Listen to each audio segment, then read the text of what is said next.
এ যেন কান নিয়েছে চিলে, কানে হাত না দিয়ে ছুটে বেড়ানো চিলের পেছনে। যুক্তরাষ্ট্র ভিত্তিক মানবাধিকার সংগঠন পরিচয় দিয়ে সোচ্চার নামক এক ফেসবুক পেজ থেকে বাংলাদেশ প্রকৌশল বিশ্ববিদ্যালয়ের সাধারণ শিক্ষার্থীদের উদ্দেশ্যে প্রচার করা হচ্ছে ভুল ও উস্কানিমূলক বক্তব্য। বিশ্ববিদ্যালয়টিতে যখন হিজবুত তাহরিরের মতো নিষিদ্ধ জঙ্গি সংগঠন এবং শিবিরের কার্যক্রম নিয়ে সমালোচনা হচ্ছে, হঠাৎ করেই তখন প্রমাণ ছাড়াই অতীতে মানবাধিকার লঙ্ঘন হয়েছিল বলে গুজব ছড়ানো হচ্ছে এই ফেসবুক পেজ থেকে। একজন ব্যক্তির বক্তব্যকে কেন্দ্র করে কোনো তথ্যসূত্র ছাড়াই মানবাধিকার লঙ্ঘন করার একপেশে দাবি নিয়ে সমালোচনা হচ্ছে এই ফেসবুক পেজ থেকে।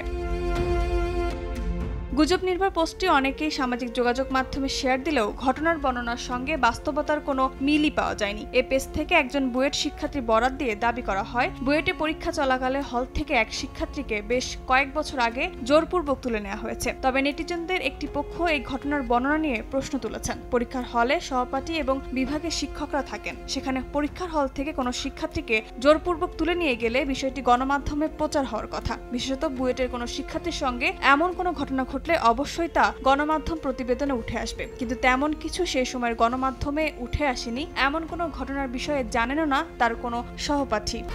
1, 2, 3 ঢাকায় জমি জিতে নিন 100% ক্যাশব্যাক সহ 20 কোটি টাকার পুরস্কার। এদিকে কোনো প্রমাণ ছাড়া একজন ব্যক্তির বক্তব্যকে কেন্দ্র করে সামাজিক যোগাযোগ মাধ্যমে প্রায় 5 জন ব্যক্তিকে দোষী দাবি করে পোস্ট দেয়াকে অনেকটা সাইদিকে চাঁদ দেখার মতো গুজব হিসেবে অভিহিত করেছেন অনেকেই। সম্প্রতি বুয়েটে যখন হিজবুত তাহরির এবং শিবিরের বিরুদ্ধে সকল শ্রেণীর শিক্ষার্থীদের ঐক্যমত তৈরি হচ্ছে এবং মৌলবাদী এবং গোষ্ঠীগুলোর বিরুদ্ধে তারা প্রতিবাদ করছে, তখন হঠাৎ করে বুয়েটের প্রায় দশক পুরাতন কোনো তথ্যসূত্রহীন বিষয়ে একজন ব্যক্তির বক্তব্যকে কেন্দ্র করে প্রচার করাকে এই ফেসবুক পেজের পক্ষপাতমূলক আচরণ হিসেবেই দেখা হচ্ছে।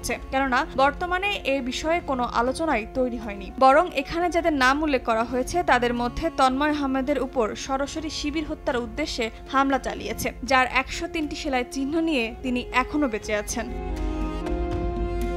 সামাজিক যোগাযোগ মাধ্যমের বিভিন্ন গ্রুপে বুয়েটের প্রগতিশীল রাজনৈতিক কর্মীদের নামে মৌলবাদী গোষ্ঠী ছদ্মবেশে ভুয়া গল্প ছড়িয়ে সহানুভূতি পাওয়ার চেষ্টা করছে বলে অভিযোগ পাওয়া গেছে। সাম্প্রতিককালে বুয়েটের রাজনীতিকে কেন্দ্র করে ফেসবুক সহ সামাজিক যোগাযোগ মাধ্যমে অসাম্প্রদায়িক ও মৌলবাদী বিরোধী এবং ছাত্র রাজনীতির পক্ষে থাকা বর্তমান এবং সাবেক শিক্ষার্থীদের নামে নানা কুৎসা রটনারও অভিযোগ পাওয়া যায়। তারা নানা ছদ্মবেশে প্রগতিশীল রাজনীতির বিরুদ্ধে এবং প্রগতিশীল রাজনৈতিক কর্মীদের নামে কুৎসা ছড়াচ্ছে। বুয়েটের সাবেক শিক্ষার্থী তন্ময় আহমেদ নিজের ফেসবুকে দেয়া একটি পোস্টে এমন তথ্য তুলে ধরেছেন। পোস্টে তিনি লিখেন, সন্ত্রাসী সংগঠনে সিম্প্যাথি নেওয়ার গল্প নতুন কিছু না, এটা পুরাতন টেকনিক। বুয়েটে একটা করে ঘটনা হবে আর তারা একটা করে ভুয়া ঘটনা বানাবে, আমাদেরকে নির্যাতক হিসেবে দেখানোর চেষ্টা করবে। বিশেষ করে যারা ছাত্রলীগের বিভিন্ন সময় নেতা ছিলেন তাদেরকে যাচাই না করে অনেকেই মিথ্যার পক্ষ নেয়। কিছু মানুষ সোচ্চার নামক ওয়েবসাইট দেখে ধরে নিয়েছে এটা আমেরিকার মানবাধিকার সংগঠন, তারা যাচাইও করছে না তারা কি লিখছে, যা কিনা শুধু শিবিরের মিথ্যা ঘটনার প্রচারে ব্যস্ত।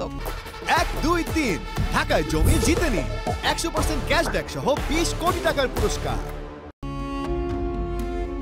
এনামুলের কথা উল্লেখ করে তন্ময় আহমেদ লিখেন, এনামুলের কথা লিখে তারা নিউজ করেছে। সেই এনামুল খুব সামনের সারে শিবিরের নেতা ছিল। 11 ব্যাচ থেকে নিচের দিকে যারা ছিল সবাইকে শিবিরের কর্মকাণ্ডে জড়ানোই ছিল তার কাজ। আমার উপর যে হামলা হয় তা এরই কোঅর্ডিনেট করা। সে সময় শিবিরের সেক্রেটারি জব্বার তার নেতা ছিল, সরাসরি বড় ভাই বলতে পারেন। বুয়েটে পরীক্ষার হল থেকে তুলে নেওয়ার বিষয়টি সম্পূর্ণ গুজব উল্লেখ করে তিনি লিখেন, ওদের গল্পটা পড়লাম। বুয়েটে কি এটাও সম্ভব পরীক্ষার হল থেকে কাউকে তুলে আনবে কেউ? এতই সোজা, ওরা গল্প বানানোর আগে একটু ভালো করে চিন্তা করতে পারত। যদি তার সাথে এই ঘটনা ঘটে থাকে, তার অভিযোগ কি বুয়েটে দিয়েছে বা বুয়েটের কেউ শুনেছে সে সময়? অপপ্রচারের বিরুদ্ধে লড়াইয়ের প্রতিশ্রুতি ব্যক্ত করে তিনি লিখেন, শিবিরের বিরুদ্ধে আমার অবস্থান স্পষ্ট, এ কারণে আমার সামনে যাই আসুক এক চুল পরিমাণ পিছপা হব না।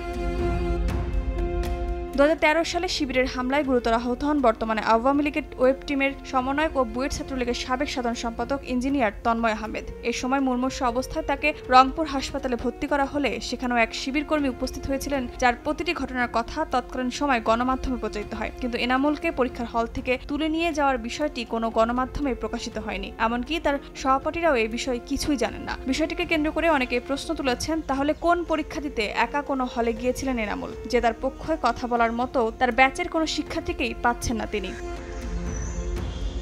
সময় সংবাদ, ঢাকা।